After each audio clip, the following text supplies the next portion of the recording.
नमस्कार दोस्तों, आप सभी का एक बार फिर से स्वागत है हमारे चैनल दुर्गा भक्ति मार्ग में। आज मैं आप सभी को सुनाऊंगी पुत्रदा एकादशी या वैकुंठ एकादशी की संपूर्ण पौराणिक कथा। पुत्रदा एकादशी का व्रत हर वर्ष पौष माह के महीने की शुक्ल पक्ष की एकादशी को किया जाता है।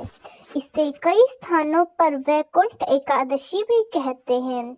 जो भी स्त्री या फिर पुरुष पूरी श्रद्धा पूरे भाव के साथ इस व्रत को करता है, उससे संतान की प्राप्ति का वरदान मिलता है और संतान से संबंधित सभी समस्याएं उसकी नष्ट हो जाती हैं। श्री कृष्ण ने कहा कि कामिका एकादशी का वर्णन मैंने विस्तार से सुना। अब आप मुझे पुत्रदा एकादशी की कथा सुनाइए। भगवान श्री कृष्ण ने कहा, अब मैं तुमसे पुत्रदा एकादशी की कथा कहता हूँ, ध्यान पूर्वक सुनो।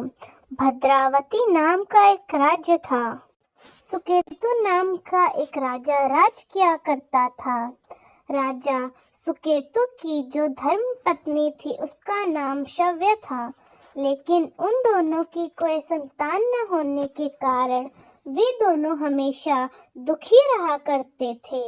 संतान न होने के दुख को झेलते हुए एक दिन राजा ने अपना राजपाट अपने महामंत्री को सौंप दिया और अपनी पत्नी शव्या के साथ वह वन के लिए चल दिया। राजा रानी ने आत्महत्या का मन बना लिया और घने वन के अंदर वो जाते चले गए। राजा रानी दोनों आत्महत्या करने की सोच ही रहे थे। तभी राजा ने कहा, आत्महत्या करना घोर पाप है। आत्महत्या किसी राजा को शोभित नहीं देती। और उसी पल उन्हें वेद पाठ और मेट्रो की ध्वनि सुनाई दी और वे दोनों उसी ध्वनि की ओर चलते गए। उन्होंने देखा कि एक सरोवर के निकट बहुत से ऋषि मुनि पाठ कर रहे हैं।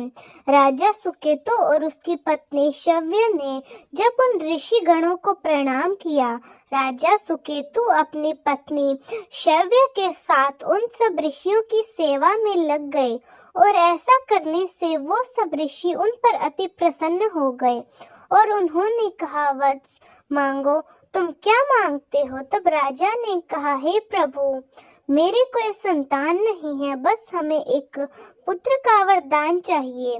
राजा की बात सुनकर सभी मुनि श्रेष्ठों ने कहा, राजन, यदि तुम और तुम्हारी पत्नी शुक्ल पक्ष की एकादशी का व्रत करते हो तो तुम्हें अवश्य ही संतान की प्राप्ति होगी।